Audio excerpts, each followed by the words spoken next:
வணக்கம் சார்.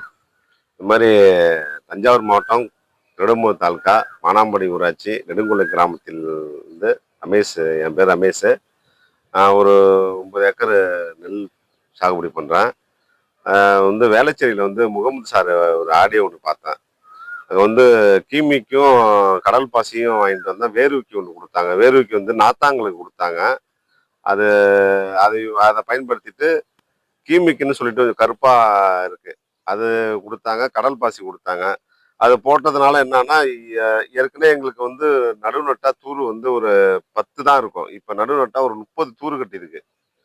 அது அது என்னன்னா வித்தியாசமா இருக்கு. வயலே பார்த்தா குத்து குத்தா வித்தியாசமா இருக்கு.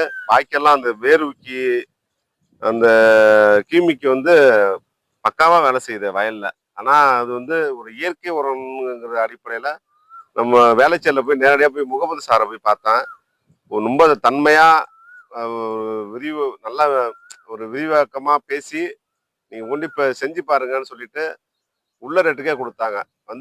ஒரு விவசாய அடிப்படையில நான் செஞ்சிருக்கேன். என்னை பார்த்துட்டு பக்கத்துல மகாராஜபுரம், பக்கத்துல வீராக்கல்ல இருந்து கேட்டிருக்காங்க. அவங்களுக்கு ரெஃபர் பண்ணலான்னு இருக்கேன்.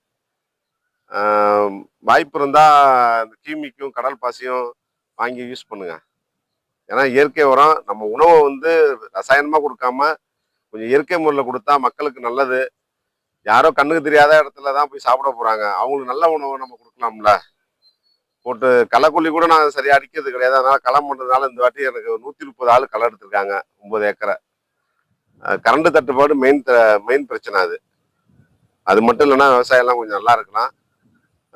பெஸ்ட்டு கீமிக், அடுத்தது கடற்பாசி, பத்தாவதுக்கு இந்த வாழைப்பழ கரைசல்லாம் பண்ணிட்டு இருக்கேன். நம்ம நண்பர் ஒருத்தர் நாமக்கல்ல இருந்து சொல்லிட்டு உயிர் உரம் கொடுத்து விட்டாரு. அப்புறம் இன்னொன்னுன்னா வீட்லயே மீன் அமிலம் ரெடி பண்ணிட்டு இருக்கோம். மீன் அமிலம் ஒரு 100 லிட்டரு மீன் அமிலம் வீட்லயே இருக்கு. அது என்னன்னா யூரியாவா யூரியா போடுறது வரைக்கும் மீன் அமிலம் பயன்படுத்தினா இன்னும் கொஞ்சம் நல்லா இருக்கும்னு பார்த்துட்டு இருக்கோம். அந்த கரண்ட் பிரச்சனை சரியாயிடுச்சுன்னா எல்லாமே நல்லா இருக்கும். ஓகே.